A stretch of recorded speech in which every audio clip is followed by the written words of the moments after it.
السلام علیکم ورحمۃ اللہ وبرکاتہ۔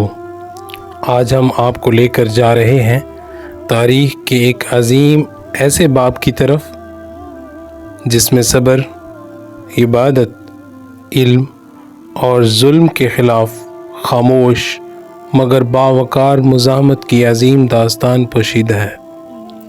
یہ ہے داستان سید الساجدین، امام العارفین، امام زین العابدین علیہ السلام کی، جنہوں نے کربلا کے بعد بکھری ہوئی امت کو اپنی دعاؤں اور کردار سے سنوارا۔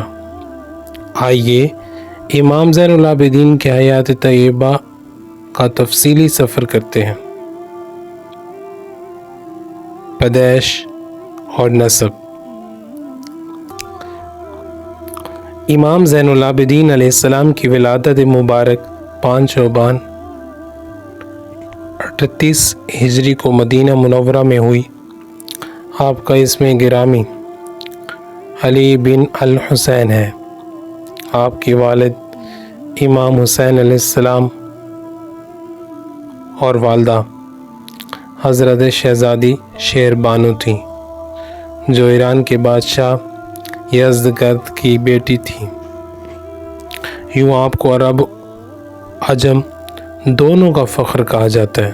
آپ کا لقب زین العابدین عبادت گزاروں کی زینت اور سجاد کثرت سے سجدے کرنے والا ہے۔ کربلا کا دل خراش واقعہ۔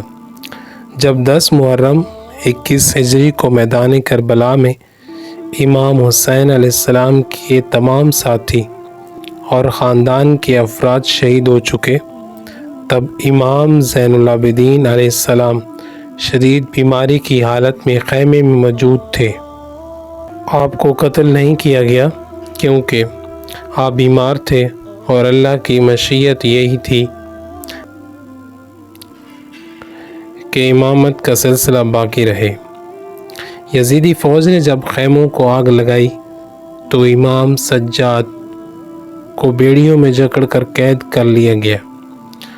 آپ نے اسیران کربلا کے ساتھ کوفہ اور شام کا دل دہلا دینے والا سفر کیا، جس میں آپ نے حضرت زینب سلام اللہ علیہا کے ساتھ مل کر یزید کے دربار میں حق کا بول بالا کیا۔ یزید کے دربار میں جرأت مندانہ خطبہ۔ شام کے دربار میں جب یزید نے اہل بیت کو تماشا بنانا چاہا تو امام زین العابدین نے ایک ایسا خطبہ دیا جو آج بھی ظلم کے ایوانوں کو ہلا دینے کے لیے کافی ہے۔ آپ نے فرمایا، اے لوگو، مجھے پہچانو، میں وہ ہوں جس کا نام محمد مصطفیٰ صلی اللہ تعالی علیہ وآلہ وسلم ہے۔ فاطمہ الزہراء رضی اللہ تعالی عنہ کا بیٹا ہوں۔ میں حسین ابن علی کا بیٹا ہوں، جنہیں تم نے کربلا میں پیاسا شہید کر دیا۔ یہ خطبہ اہل شام کی آنکھیں کھول گیا اور یزید کو اہل بیت کو رہا کرنے پر مجبور ہونا پڑا۔ مدینہ واپسی۔ رہائی کے بعد امام سجاد علیہ السلام اہل حرم کے ساتھ مدینہ واپس آ کر گوشہ نشینی اختیار کی، لیکن عبادت، دعا اور تعلیم کے ذریعے امت کو شعور دینے کا عظیم فریضہ انجام دیتے رہے۔ آپ نے اپنے کربلا کے صدموں کو اپنی دعاؤں میں بدل کر پیش کیا، جو آج ہمیں صحیفہ سجادیہ کی صورت میں ملتا ہے۔ صحیفہ سجادیہ دعاؤں کی زبانی انقلاب۔ صحیفہ سجادیہ کو زبور آل محمد کہا جاتا ہے۔ یہ صرف عبادات کی کتاب نہیں بلکہ انسانیت، اخلاق، سماجی ذمہ داری، ظلم کے خلاف احتجاج اور روحانی تربیت کا خزانہ ہے۔ امام سجاد کی دعائیں ایک خاموش انقلابی آواز تھیں جن کے ذریعے آپ نے یزیدی نظام کو للکارا۔ تعلیم و تربیت کا نظام۔ امام زین العابدین علیہ السلام نے غلاموں کو آزاد کر کے تعلیم دی، یتیموں کا سہارا بنے، غریبوں کو خفیہ طور پر رات کی تاریکی میں راشن پہنچایا۔ مدینہ کے در و دیوار گواہ ہیں کہ اگر زین العابدین نہ ہوتے تو اہل مدینہ بھوکے مرتے۔ شہادت کا واقعہ۔ امام زین العابدین علیہ السلام نے 34 سال تک امامت کا فریضہ سر انجام دیا۔ آپ کی شہادت 25 محرم الحرام 95 ہجری کو ہوئی۔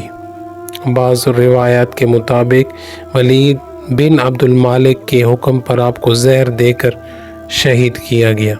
آپ کو جنت البقیع مدینہ میں دفن کیا گیا۔ امام زین العابدین علیہ السلام کی زندگی ہمیں سکھاتی ہے کہ جب زبانیں خاموش کر دی جائیں تو دعاؤں، عبادتوں اور کردار کے ذریعے بھی ظالم کے خلاف آواز بلند کی جا سکتی ہے۔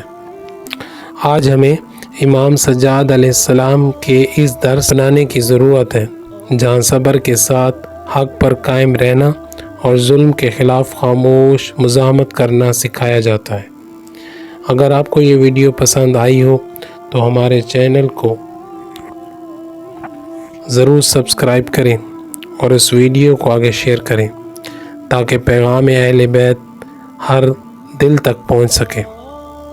السلام علیکم ورحمۃ اللہ وبرکاتہ۔